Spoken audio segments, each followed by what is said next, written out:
Today on The Young and the Restless, Jack wants to run away with Diane. Ashley and Tucker plot how to drive Diane out of the house, and Summer and Daniel get an update. At the Abbott estate, Ashley tries to chase Tucker off as he takes photos of her on the couch. He says he's the best thing to happen to her. Vice versa, she responds. As they start making out, Diane arrives, appalled at the sight, and tells them to get a room. They remind her she should be at Jabot, grinding away at her father's company. "I love it when you use the word grind," Tucker tells his fiancée. Diane defends herself, claiming she got her position purely by merit, and suggests that Ashley just hates her because she can't admit she hates Tucker. "She's right. I hate you," Ashley teasingly tells Tucker. They make out until Diane groans and walks away. Ashley gets glum. They know how much seeing them together makes Diane's skin crawl. She just wishes Diane was out of her home. Tucker can't see that happening since Diane has all she wants. They need to get in the dirt. Ashley says that Phyllis is the one person who could finish this off once and for all. She gets pensive. Even if Phyllis comes back, Tucker points out, she'll be dealing with too many legal problems to fight Diane. He suggests they need to make more public displays. They should get naked in a hot tub with cheap cigars and loud music to annoy Diane. Ashley suggests that he get them a headhunter instead and he can poach one from Jabot. He has to get to a meeting, and after a little more flirting, takes off. Michael anxiously waits in Chancellor Park and is startled when Phyllis pops up in her latest disguise. He reminds her that Christine is looking for her. She can spot the DA a mile away. The lawyer suggests she should stay hidden. Taking off her hat and dark glasses, Phyllis explains that hiding in the shadows has taught her where she belongs. She's learned that her daughter's marriage is over and blames Diane for that. It's time for restorative justice, and she can't do that hiding under a rock. Michael asks why she didn't trust him enough to come to him when all this started. She claims there were things she needed to do alone, but now that has to change, and she can't do that without him. She's determined to become a new and improved Phyllis.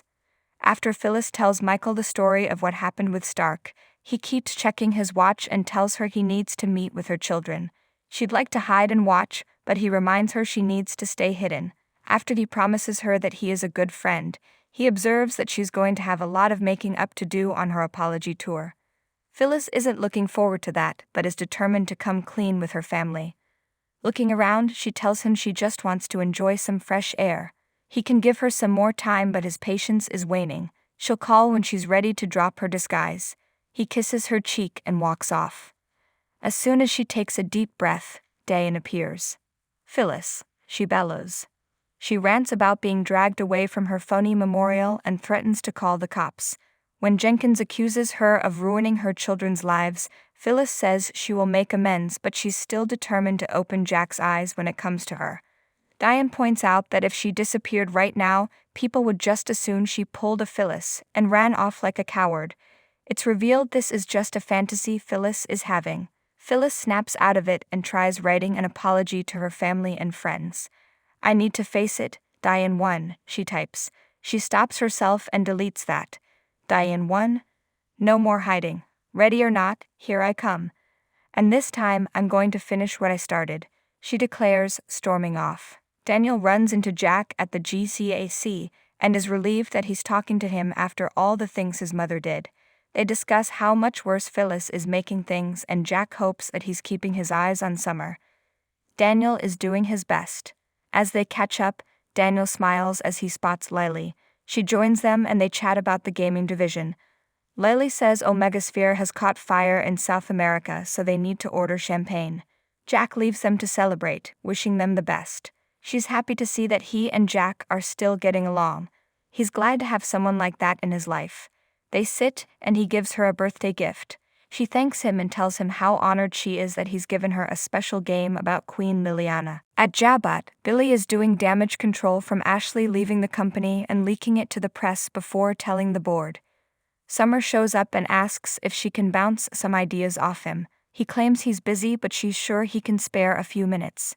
They discuss her offering the job to Chelsea. He's not sure Chelsea is ready for that and suggests she look for someone in Italy. She accuses him of trying to freeze her out now that she's no longer family.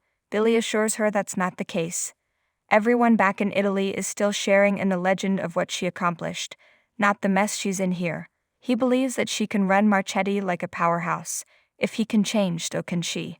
Jack wanders in and is happy to hear them working. When he suggests Summer speak to Diane about hiring, she insists on looking after it herself and exits. The brothers immediately start venting about Ashley and Tucker. What has she become? Billy doesn't know what she's thinking. Jack thinks this is all about punishing him. Legal is making sure she can't run off with patents. When their sister gets angry, she gets quiet and sneaky. Billy is sure there is nothing Tucker won't do. Billy suggests they need to be bigger and better than their sister and push ahead with the launch of their teenage fragrance using music stars. He can handle the merchandising and marketing, but Jack will have to deal with the soon-to-be newlyweds. Diane joins them and explains how they have been trying to keep their partners loyal to Jabba and double-check all the contracts. Billy leaves them to talk. Jack wonders why their happiness is a threat to almost everyone he knows and loves. Diane has eaten prison pizza so she can survive anything and tells him they can beat everyone. Jack loves this side of her and wants to marry her immediately. They kiss. He would run away anywhere with her. They could go to a private island. She thinks running Jabot is exciting enough. All she needs is him. Jack has been waiting to finally get the girl and ride off in the sunset. She tells him he's irresistible. It's my curse, he says, asking her to be his girl. She kisses him. Back at the GCAC, Daniel and Lily canoodle until Summer interrupts and informs her brother that Michael wants to meet with them now. Lily has to get back to work anyway. They kiss and she takes off. Daniel asks his sister what this meeting is about. She assumes it's about their mom turning herself in. He tries to give her advice about her marriage, but she says he's lazy at it. She just wishes she could tell her husband how much their marriage means to her and show him it can be better. Everything feels wrong when they are apart. Now he hates her and they are like strangers. I don't think I'm going to get another chance, she says. Sitting down, the siblings talk about what their mother has done to them and how they failed to be there for each other. Summer says he's failed her and their mom. Now she's paying the price for their mom's death. Michael arrives and tells them to brace themselves. Their mom is ready for her comeback. He explains how he plans to clear their mother, but they need to find Carson, the EMT, to do it. That hasn't happened yet, and he isn't likely to come forward. As Summer says they will find him somehow, Tucker sits around the corner and eavesdrops.